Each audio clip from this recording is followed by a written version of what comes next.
Welcome back, ladies and gentlemen, to the third podcast of Anime Huddle.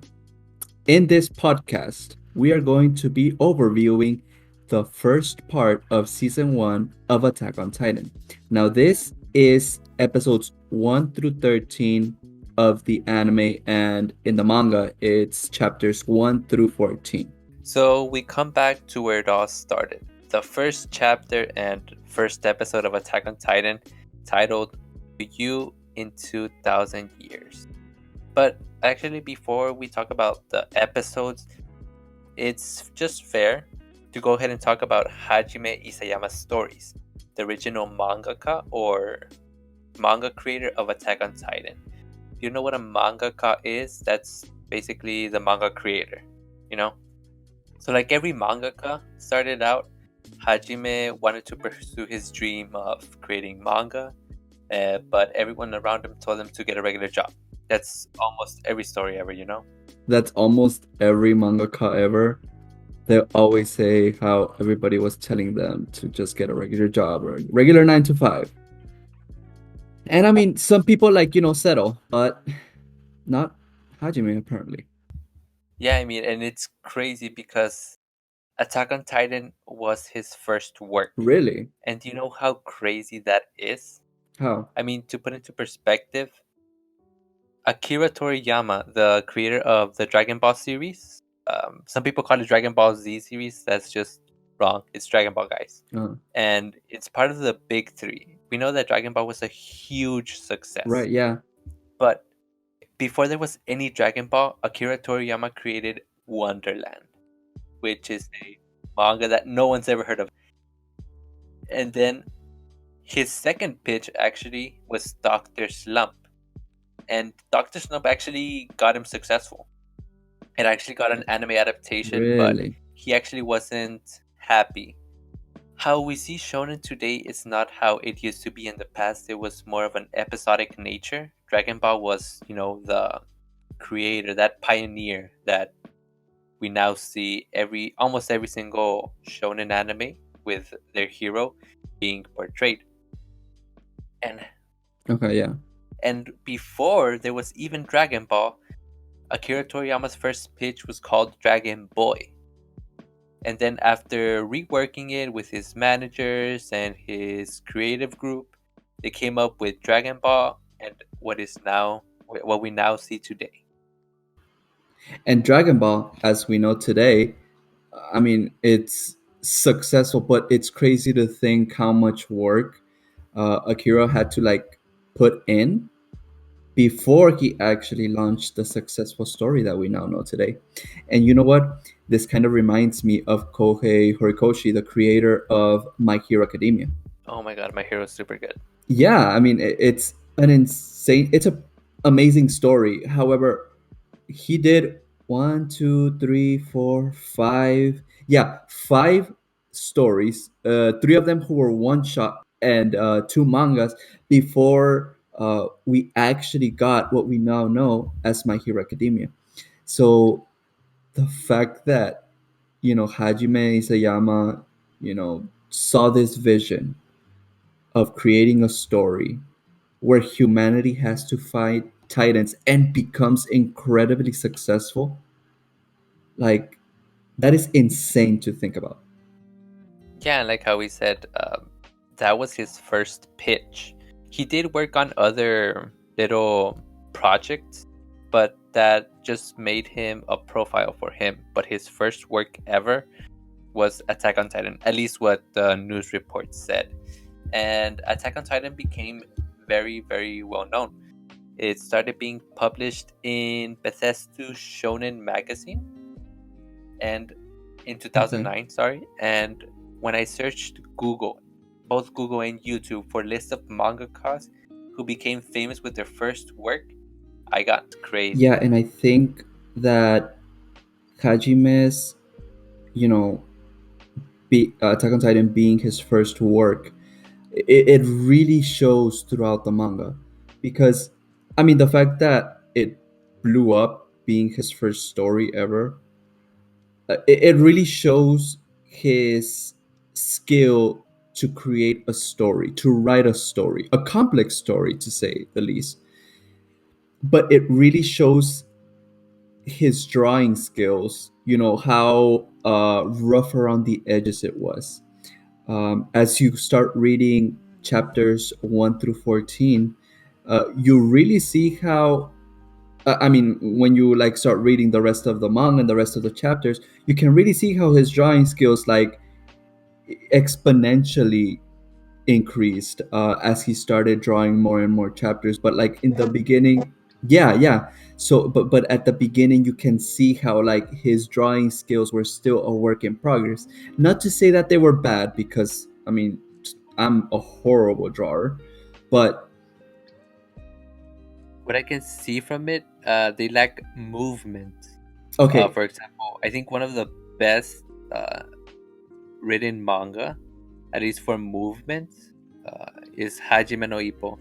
You can see every single character's movement, at least when they're in the boxing ring. You can right, trace every single movement, and it is crazy drawings. right, But at right. first view, you exactly where they're moving. And with Isayama's drawings, they're almost basically still shots.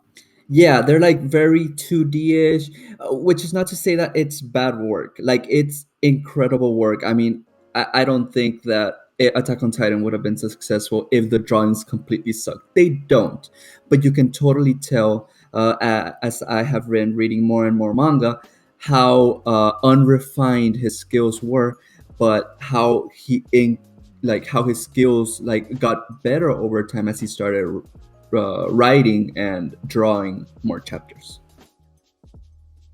Yeah, and his anime and manga, I think the anime was where it exploded because the anime just has very, very, very good animation. I think Right. that is what made it trendy, a trend. Yeah, watching Attack on Titan. That's what gave it that fame. Yeah, and interestingly enough, because Attack on Titan released in the first season released on 2013, right? Yeah, Yeah, so it took 4 years.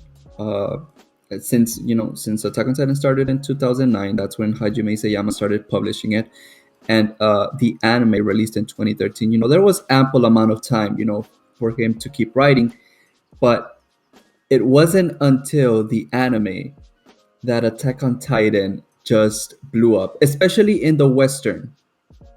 yeah. Yeah, the Western audience completely ate it up. Uh, Now, why do you think that is?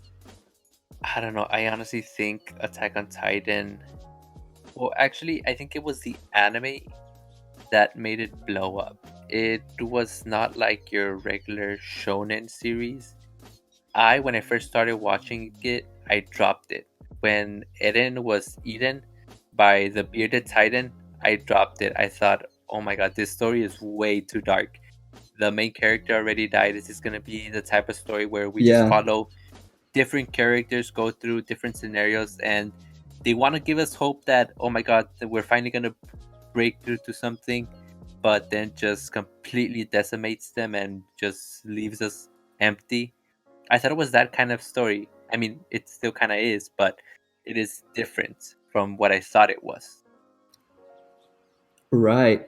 And you know what? I remember being in high school when the first season of Attack on Titan released, and everybody was talking about it, and I didn't know what it was. And I remember actually them telling me how the first character, like the main character, I'm sorry, got eaten like a few episodes in the series, and I was like, well, what is the point of a series if the main character gets eaten? The main character is, usually always the hero. And I just remember, kind of like putting it in the back of my mind. I mean, at the time, I didn't watch any anime, or at least I didn't know what anime was. But when people told me that, like, this was like a goated series, uh, I was like, I mean, no way. I mean, the main character gets eaten. I don't, I don't want to watch this. Yeah, and Attack on Titan blew up so much that it even has its own theme park. I mean, Really? who doesn't want to go to Attack on Titan theme park? I mean, at the moment, I do. Sign me up. It's not a question of if we're going; it's a question of when. You know? Right? Yeah. I mean, I guess as soon as COVID is over, we can start making plans Yeah, to definitely. go there. Where is it? Japan? Yeah, it's Japan. I think Universal Studios Japan. Yeah. Awesome. That is amazing. Now I want to go. Yeah, so we wanted to go ahead and start reviewing season one. I think right now is a great time to go ahead and do so. Since we're Yeah, in the I last season of Attack on Titan, we want to go ahead and, I don't know, tell people more about what we thought throughout the series.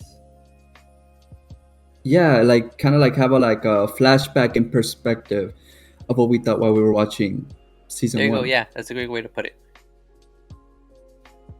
Okay, so, All right. I mean, how we start out to you in 2000 years. We start off with Mikasa waking up Eren from his sleep.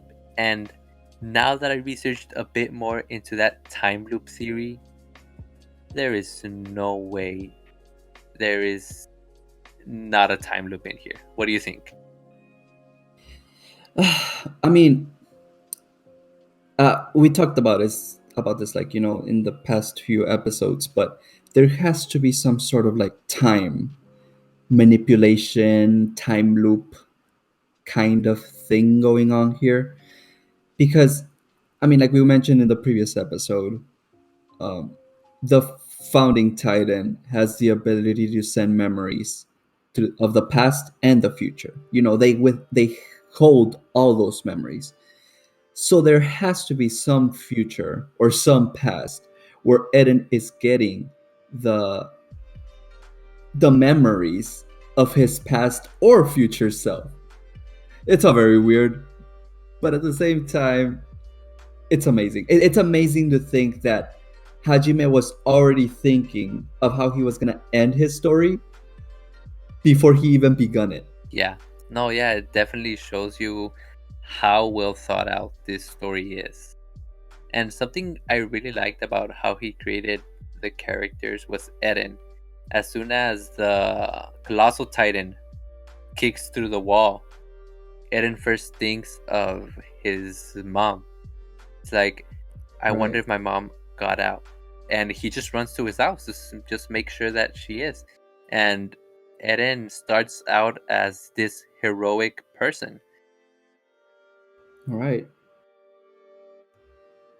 I mean, if we're gonna talk about the growth of Eren as the main character, I mean, I think you can really see the type of personality Eren has with just the first episode. I mean, the fact that he was so selfless to try to see where his mom is, especially since the Titans were coming from the direction that his mom lived or where they all lived.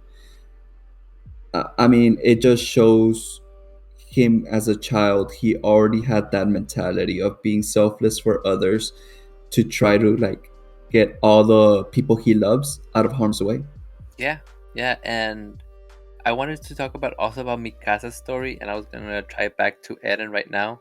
So Eren basically killed two people, and then Mikasa killed the third one.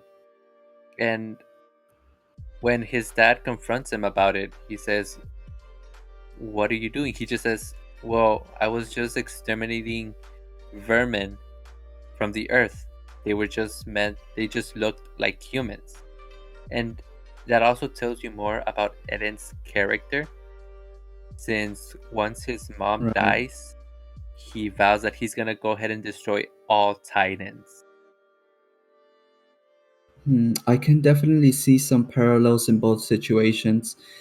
And I think that one of the biggest overarching themes of Attack on Titan is the concept of freedom.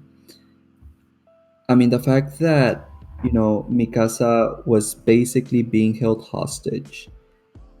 I think Eren saw it as someone, or, these men being the Burman of the earth, withholding the freedom that Mikasa had.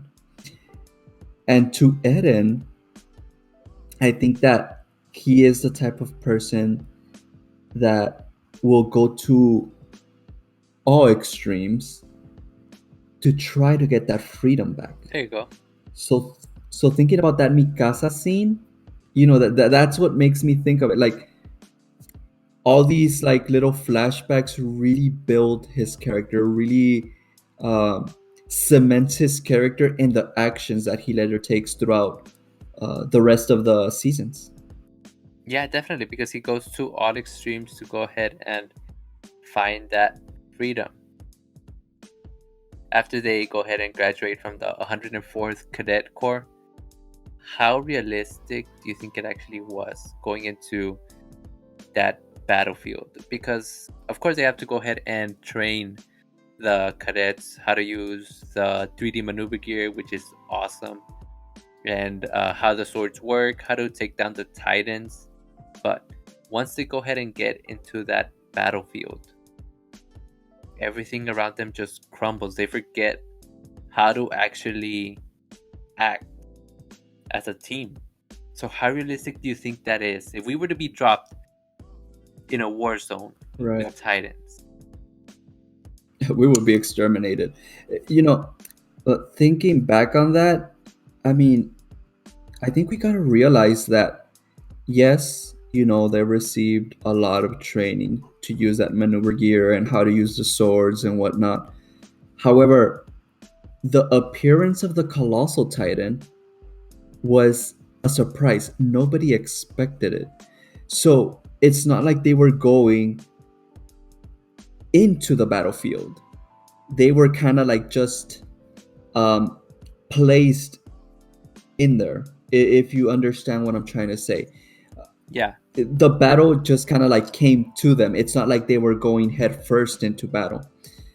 And so the fact that they were basically inexperienced on killing titans, they had not been face to face with the danger that the titans posed, that really showed with all the scouts. And I mean, like, you just see all of them just petrified out of their mind, seeing how one by one the scouts get, you know, eaten alive. Yeah, and of course, the only one that stands out is Mikasa. She's always been the prodigy. Right? Yeah. Like, I mean, come on, I'm a Mikasa senpai now, so uh, yeah, she's super amazing. Yeah, and going back to Eden's character, it shows since he was little to when he saves Armin. Armin was about to die, and he literally jumps inside the mouth of a Titan, pulls him out. But even though he doesn't have the strength to get out, he tells him, "We're gonna go ahead and see the sea." Right? Yeah. And it just tells you how much he thought. Eden's personality really bred through. Even though he was in the mouth of a Titan, he did not waver to his actions or to his moral compass. Yeah, I mean, it just goes to show you the selflessness that we were talking about, Eden. Um, you know, he was basically putting the dreams of our men in first place and putting himself in danger. He had already lost a leg. And, as he takes out Armin, he was like, hey, we need to see the sea. They want, I think Eren, what he was basically saying, he wanted the freedom of being out of the walls without the titans, being able to be safe from any danger. That's what he wanted for himself and for all his friends. So it was an incredible scene, but incredibly shocking at the same time. Yeah, and we kind of glazed over it, but what was your reaction when you saw Eren get eaten? Well, like I mentioned in the beginning, like even in the beginning, when people would tell me, what Attack on Titan was about, I was like, this absolutely does not make any sense. Like, why would I want to watch a show where there's giants that eat people and the main character gets eaten on the fifth episode? Like, it just why would I want to watch that? I don't think it's going to be a good story. And when I actually first saw it, first of all, it was extremely shocking because first, I had completely forgotten what Attack on Titan was about. And I was just mortified. Like you start the episode just seeing how one by one the soldiers that trained for this type of situation get eaten alive. And then the main character dies. And now Armin is gonna be next. So it was insane. Insanity. Yeah, looking back, this story was basically telling you how helpless the people inside the walls were to the threat that were the Titans, that the walls were really protecting them. And you could see that they were really helpless, but then again, Eren couldn't stand that the people inside the walls just ignored the threat that was outside. Right. And you know what? Like, I think that's one of the themes that really stretches over the season one, part one. The first episode of Attack on Titan, the first two episodes, really showed you how helpless humanity was against this danger that, I mean, even they didn't quite fully understand the Titans. They make them seem as these um, obstacles, these monsters, this huge problem that humanity isn't able to overcome, despite them having one of the best soldiers in history. Now, uh, this is even reflected on the poster of Attack on Titan. It's Eren looking up and the Titan, looking at him down and seen as this huge threat to all of humanity. Oh, okay, yeah, true, true. I can see And that. you know what? Rewatching the opening of Attack on Titan, the first opening, you can actually also see that. There's this scene where all of the soldiers, all the main characters, are all looking down, as the Titans, start going around them. But by the end of the opening, they're all looking up. So I think that implies, how, by the end of this part of season one of Attack on Titan, they have plugged the wall, they have defeated the Titans. Eren is a Titan, so there is hope. There is a small sliver of hope. So Yeah, they have something to fight with. exactly, yeah. And so I think that's like one of the overarching themes of the first season, the first part of Attack on Titan. Them having hope, them having a way to win against these monsters. So now that we have gone ahead and gone over the first part of season one of AOT, I think right now is a good time to go ahead and watch episode 69, A Sound Argument, and we'll be back with our reactions. And welcome back, guys. We have just finished watching episode 69, A Sound Argument, and I'm heartbroken. Eren snapped at Hanji. When he did that, I was like, this guy. I was very, very surprised at the adaptation that Mappa did on this scene. It was completely tense. We start this episode with Eren, saying the words "fight, fight," and unbeknownst to us, this episode, starts with Hanji listening and start questioning him. And of course, Eren starts getting irritated, but I think that Hanji was just trying to be a good commander. Yeah, I get you. When she left, she was like, the only mistake that Erwin did was put her as commander. And we see her actually trying. I mean, in her own quirky way, she was trying to talk with Eren, but Eren, for some reason, he just took it the wrong way or whatever, you know? Yeah, yeah. And I mean, we'll get to it. Let's keep talking about how the episode goes. We start looking the 2 years prior to current events. Um, you know, the Paradise Island people and some of the Marleyans had been working with each other, trying to improve the Paradise Island. And we see that, for one, the port has finished its construction.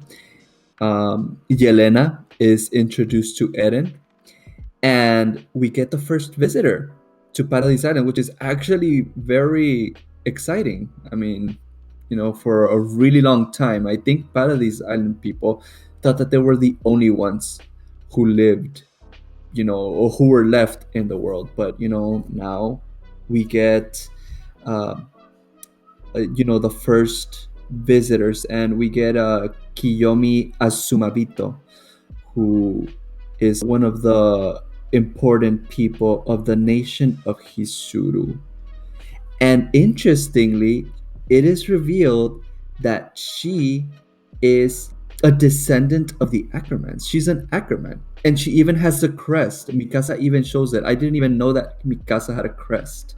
Yeah, that's true. And I remember that chick, Kiyomi Asumabito, from when Udo bumped into her at the party.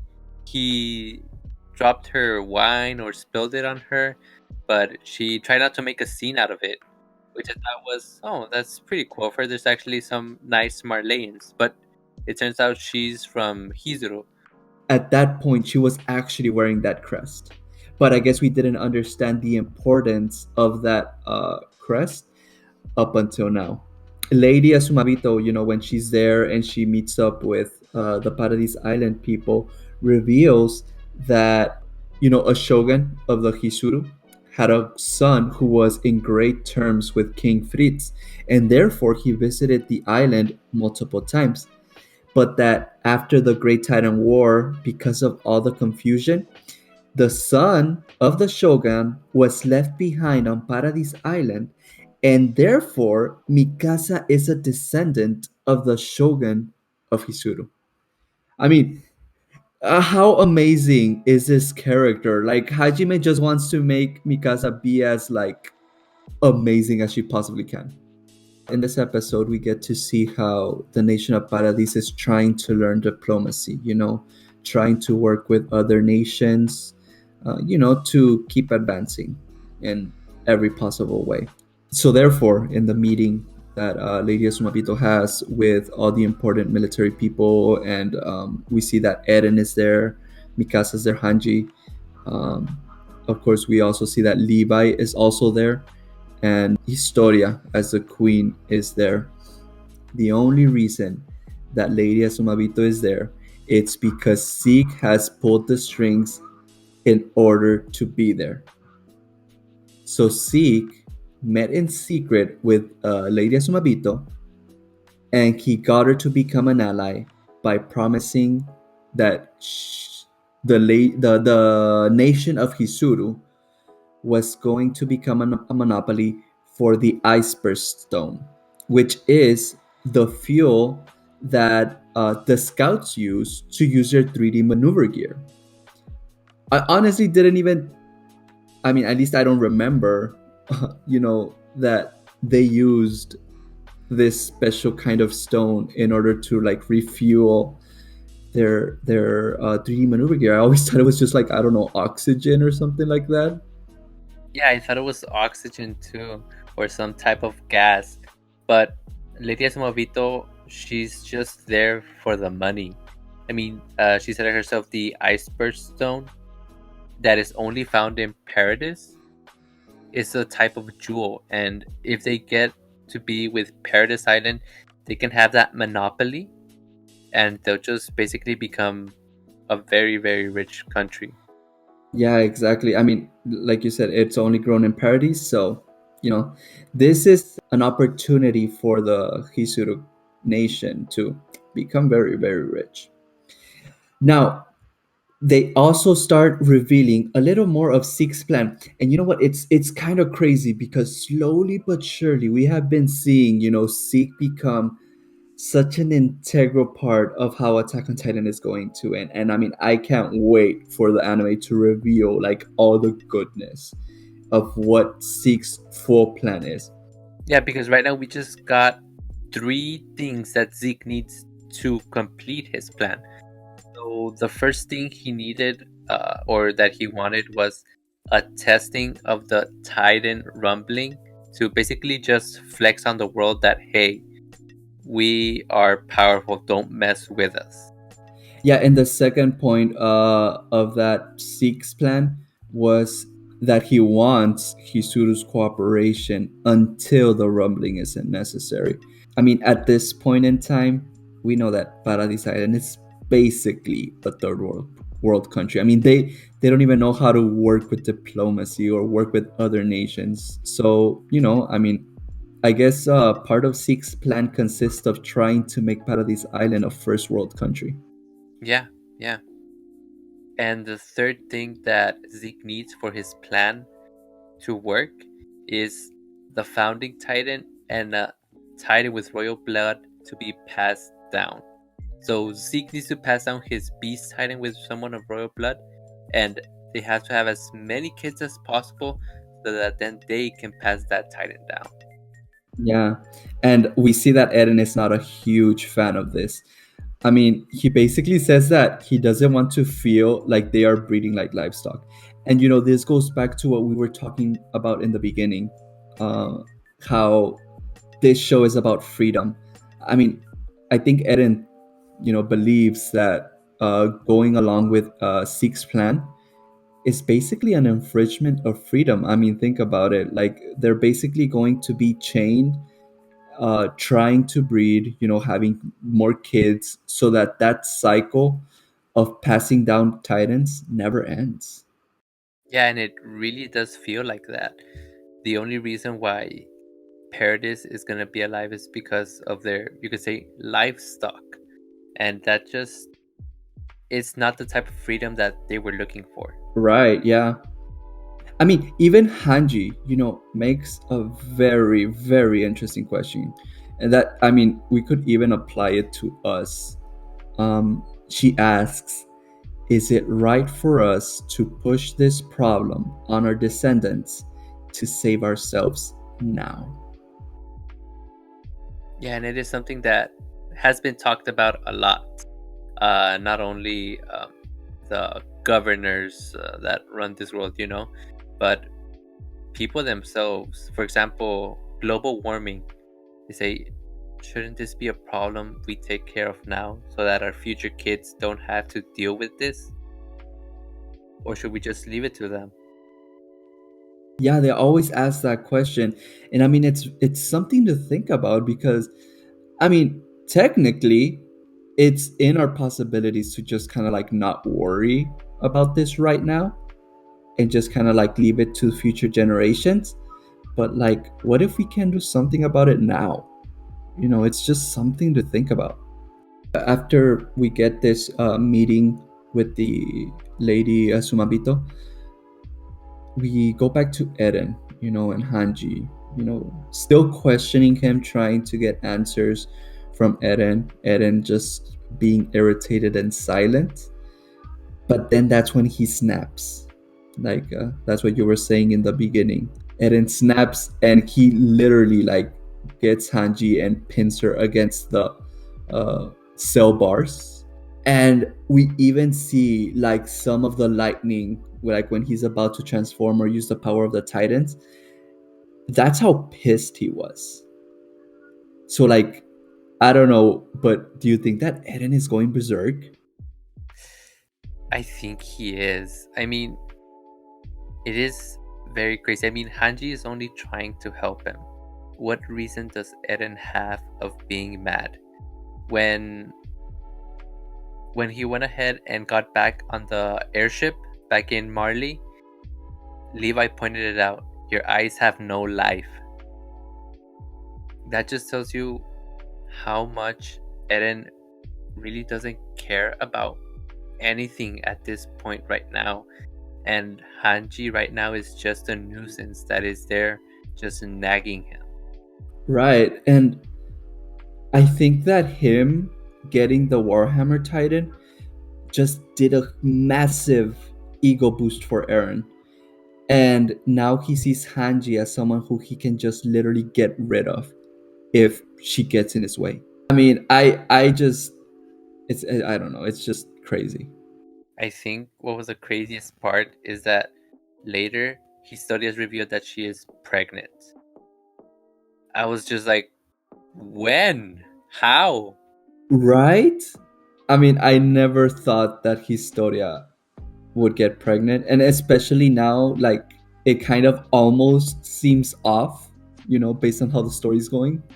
Yeah, like wrong timing, Like right now we're trying to set up a country, we're trying to establish dominance over them, trying to change their outlook on us, and then she just gets pregnant. I don't know, just not the right time. And the dad is revealed that he is someone who grew up in the area, Historia lived in while she was growing up, and he would actually throw rocks at Historia to get her attention. I mean, you know how little kids are. But out of guilt, he actually volunteers to start working at the orphanage that Historia has. But then Historia approached him and got pregnant. Interestingly enough, in the panel where Historia, just kind of like walks in the barn, I think I saw the same lifelessness in her eyes that Eren had. Yeah, I wonder what that is about. We'll probably learn about it more in future episodes, but that was a pretty interesting detail. Another important scene that we have was in the train scene. They are basically headed to meet the world to try to get people on their side. The Hizuru Nation was revealed that they would not help them, if they weren't basically going to get some type of compensation out of it. And in this scene, in the train scene, of course, we see Armin always being the optimist that he always is. He wants always the Pacific route, which is not wrong of him, of course. But, we know that some things are just very unlikely, especially in the world that they live in. And Eren mentions that he needs to decide who he is going to pass the attack titan to. And Sasha, John, Mikasa, and Connie are all fighting, and they're saying, no, I should be the one who inherits the Titan powers. But Eren responds, you are not going to receive my powers because you're important to me more than anyone else. So I want you to have long lives. Do you think that this quote right here is the basically the core of all of Eden's actions? That is a very good question. It can't be seen that way, that Eren just wants to protect the ones he wants. That he's just willing to go. He's willing to do anything for that. How we saw how brutal he was at Marley, that it even killed Sasha. So now thinking about it, maybe that was one of the reasons why he just snapped at Hanji, because all he was trying to do was get the fastest route to having freedom, the type of freedom that they want, so that they can just live their lives. And as we saw, not everyone has that same type of mentality. Zeke has a different vision for their future. True, and I mean, I guess in this episode we see how Eren is not agreeing with Zeke's plan. But later in the episode, we see how they're still facing the ramifications of Sasha's death. Mikasa, Armin, John, and Connie are talking. And Connie brings up the point that Eren does not look like himself. And I think when Connie says that, it's him remembering what Eren had said in that train scene, that they were all important to him. And he mentions that he is prepared to cut down Eren if necessary. Like for me, I think this is the grief talking for Connie, but it they also bring the point, or at least Connie does, that when Eren found out about Sasha's death, he laughed. Why did Eren laugh?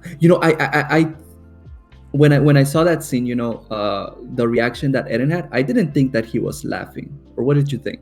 He did laugh, but I think it was mostly a laugh of disbelief. I mean, they had been through so many things together. And I bet when Eren was in Marley, this had been so well thought out. I bet so much time was put into making this plan. And he knew that he was putting Mikasa and Armin at the battlefield. But he wanted that freedom. The freedom that he wanted. And seeing that Sasha died when he first heard of it, it was just disbelief, you know? Right. I mean, I guess we can say that everyone reacts different to grief. So maybe that was Eden's way of reacting to that situation. But I mean, it still doesn't let that little bug in the back of my mind, kind of like, hey, is Eren all right in his head? Like, he is putting everyone in impossible situations, and a lot of people are getting harmed or are dying because of him. So that begs the question, what are Eren's goals? Like, we say that freedom is one of his motivations, but is it really? I mean, that's pretty interesting that you brought that up, because I think what might be able to also influence him is that he just ate the Warhammer Titan. And he now has all the memories from that Tiber member. I forgot the name of the girl that used to have the Warhammer. But probably, maybe having just eaten the Warhammer Titan, he was just also getting flashes of her memories, and just maybe her can also influence in his actions, just how the founding Titan acted on royal people that had royal blood. Since once they had the founding Titan with them, they would turn peaceful. They did not want war because of King Fritz's will. I mean, I guess that's one way to think about it. And we'll find out as the season keeps on going. For now, this has been our reaction to episode 69, A Sound Argument. Please make sure to follow us in our social media. For Instagram, it's at anime_huddle. And for Twitter, it's anime huddle, all together.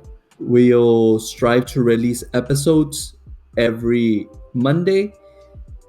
And stay tuned for the next episode of Attack on Titan. What is the name of the episode, Joel? Episode 70, Deceiver. And don't forget to like, subscribe, and tell others about our content. Thank you, and this has been Anime Huddle.